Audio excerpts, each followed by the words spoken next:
How's it going, folks? Brian Cusco here at Triple B.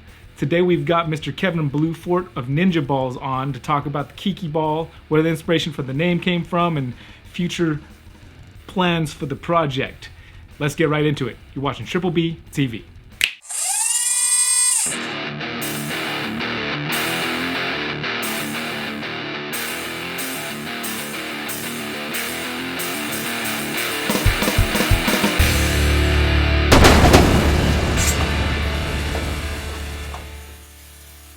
The name of your project precedes itself, that's for sure. Kiki ball. Kiki ball. It's been stuck in my head for a long time, actually, since the first time I heard it. Oh, that's awesome, man. I appreciate it. It's named after my daughter. She's a big inspiration, big part of everything that we've been doing. When we started with hot snakes. And of course, when she was born, had to kind of make some changes there. So came to one of these shows, and ball pythons was something that kind of caught our attention, both of us. And I told her from there, if we do something crazy or different that kind of stands out, that I'd like to name something after her, and that's how we got that name, Kiki Ball. So nice, man. Kind of roll with it, and that's where it's we're nice at. to hear the backstory, because I remember the first person that showed me actually those snakes was like, how do you get Kiki out of this? So yeah, now we know that's how you get Kiki. That's how Kiki got got his in name. there. That's an important thing, you know. Yeah, family daughter is important to me, man. Yeah, man. Yeah, I can relate to that. Well, you brought them with you, so I think we should check them out. We can talk about. I did, yeah. I bring both. The adult male, the adult female. Everybody can see basically how they progress in there and how they're growing, and colors still amazing. Our male's still in. He's in shed right now, but it's like it doesn't matter if you're showing off 20 snakes, two snakes.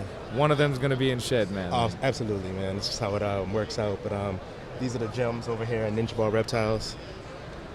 World's first Kiki balls, G-stripe clowns. So how long had you been working on this project before it? So we started in '96. We bought our first G-stripe. Our first three recessive animals were clown, G-stripe, and pie. And that same season, reluctantly, everybody was like, hey, G-Stripes, too powerful for the clown, whatever it may be. We did it.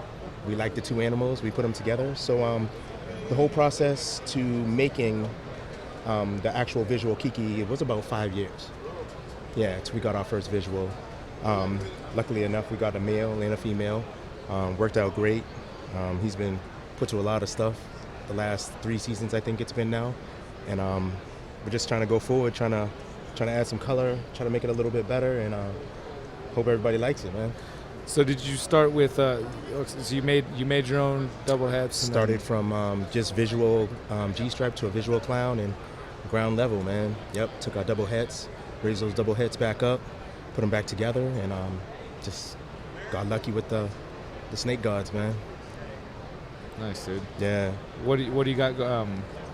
What are you expecting to see in this project? What do you have in the works? Can you talk about that? Yeah, we'd love to go ahead and get some red stripe into this, some OD, of course. Those are the two big ones right now, but we got a chance to maybe see a yellow belly pastel version of this season, maybe. Also spot nose leopard this season, so that'd be pretty sweet. That add that little Batman into the Kiki. You know what I mean? Get a little Batgirl or something going on, who knows? I have to talk to Justin about that, but yeah, just trying to add some different stuff in there,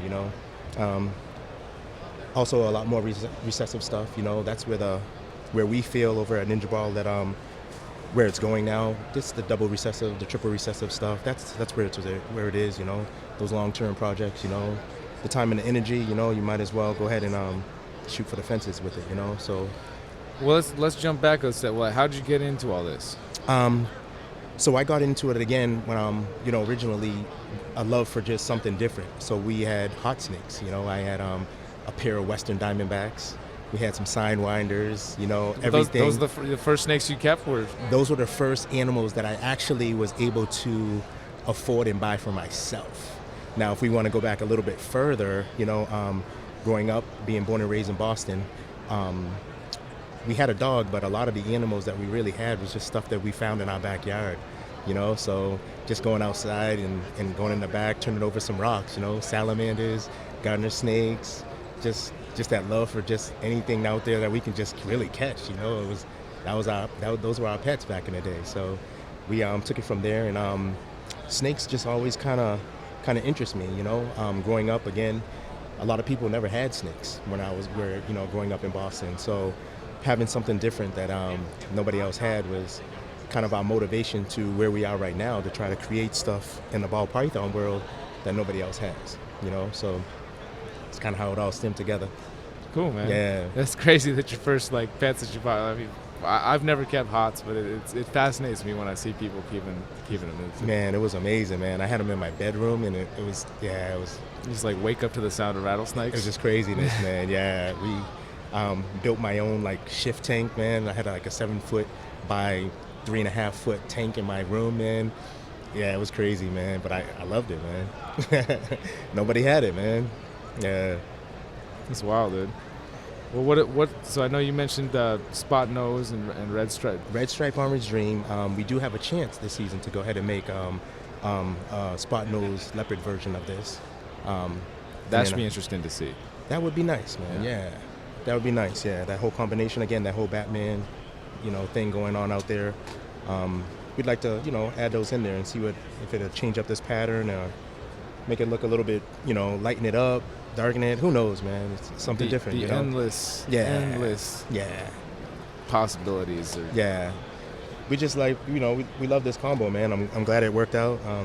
There's not too many recessive genes out there to just kind of totally change the whole look and the view of the whole the clown.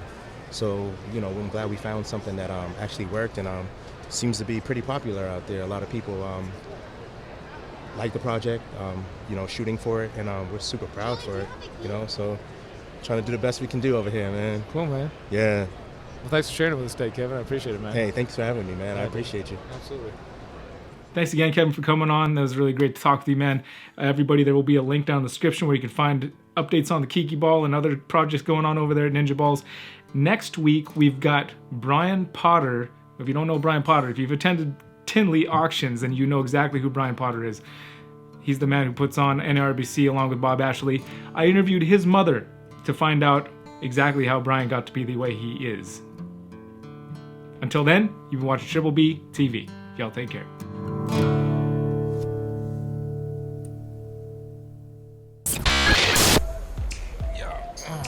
Make sure I can hear myself. I can hear me. Can you hear me? Yes, sir. So yeah, roughly about that. It's good distance. It's good. You're good there, I think. All right. Let me just hear you talk a little bit. 1-1. What's up? Yep. I don't want to get too violent. You got a snake in your hand. Nah, man. Perfect. Now I'll grab some B-roll. You can just stay comfortable. I'll get the other camera and we'll just like.